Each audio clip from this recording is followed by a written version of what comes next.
आमच्या पक्षात कोणत्याही मिशनची किंवा ऑपरेशनची आवश्यकता नाही। गेल्या 2.5 वर्षात उपमुख्यमंत्री एकनाथ शिंदे यांनी महाराष्ट्राच्या विकासासाठी केलेलं काम आणि शिवसेना म्हणून बाळासाहेब ठाकरेंचा पुढे नेलेला विचार यामुळे ठाकरे गटातील लोक स्वतः शिंदे यांच्या पक्षात येत आहेत, असं वक्तव्य उदय सामंत यांनी केलंय। ऑपरेशन टायगर हा विषय जो आहे हा संघटनेपुरता मर्यादित आहे आणि हे जे नाव आहे हे तुमच्या सगळ्यांच्या मुखातून अतिशय चांगलं दिलेलं गेलेलं नाव आहे। आमच्या पक्षामध्ये कुठच्याही मिशनची आवश्यकता नाही, ऑपरेशनची आवश्यकता नाही।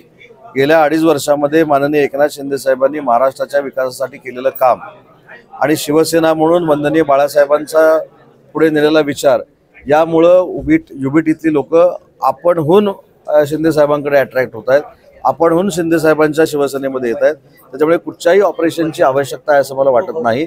मोठ्या पद्धतीनं युबीटीतनं किंवा अन्य पक्षातनं येण्याचा शिवसेनेतला ओघ जो आहे तो दररोज तुम्ही बघताय। काल देखील कोकणातले राजन साळवी माजी आमदार राजापूर लांजा साखरपा मतदारसंघाचे यांनी देखील शिवसेनेचा धनुष्यबाण हातात घेतलेला आहे।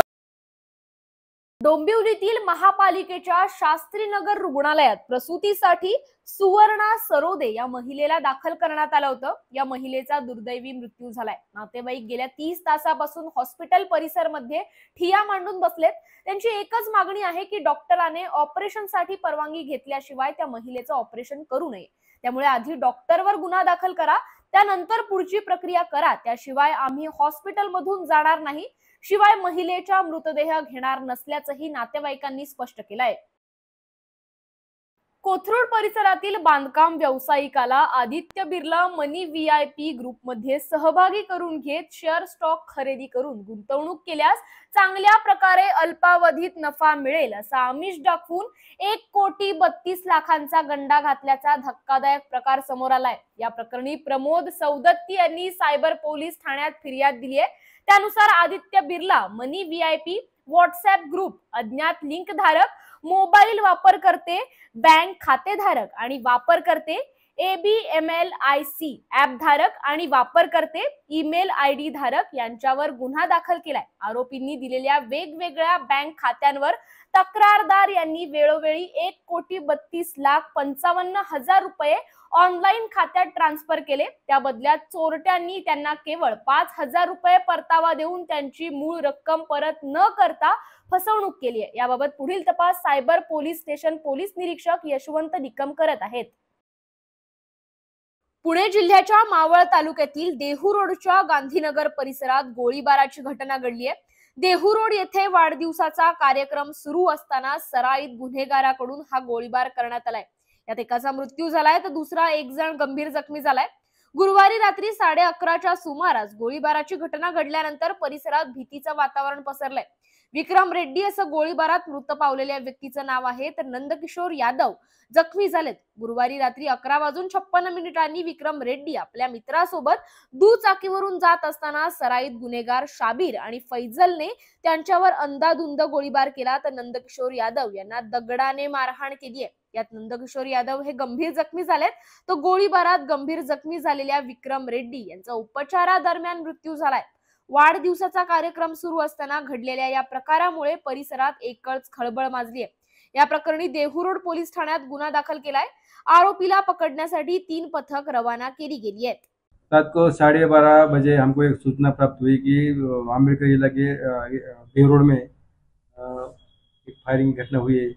ऐसी जानकारी में तुरंत हमने उधर जाके पूछताछ की, छानबीन की, तो नंदकिशोर यादव इसके भाई के लड़की का बर्थडे था। बर्थडे की वो खाना में खा रहे थे रोड के साइड में। ये 3 जो अभियुक्त है उधर आए, वो इधर बहुत बड़ा सेट हो गया है, तो अब वो खाना बांट रहा है, फिर बहुत चर्बी है क्या, ऐसे उसने हाथापाई हुई। उधर में नंद कुमार को उसने चेयर मारा लगा। उसको दोनों में झगड़ा छोड़ने के लिए जो विक्रम जो रेड्डी आया था तो उसको फायरिंग किया, तो उसके वो एक गोली लगी है। उसके संदर्भ में मामला दर्ज किया है देव रोड में।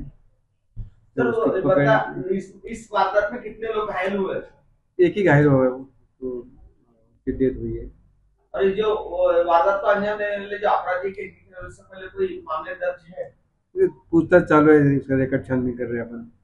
उसके उनको तलाश के लिए 3 पथक हमने नियुक्त किए। जल्दी हम उसको अरेस्ट करेंगे।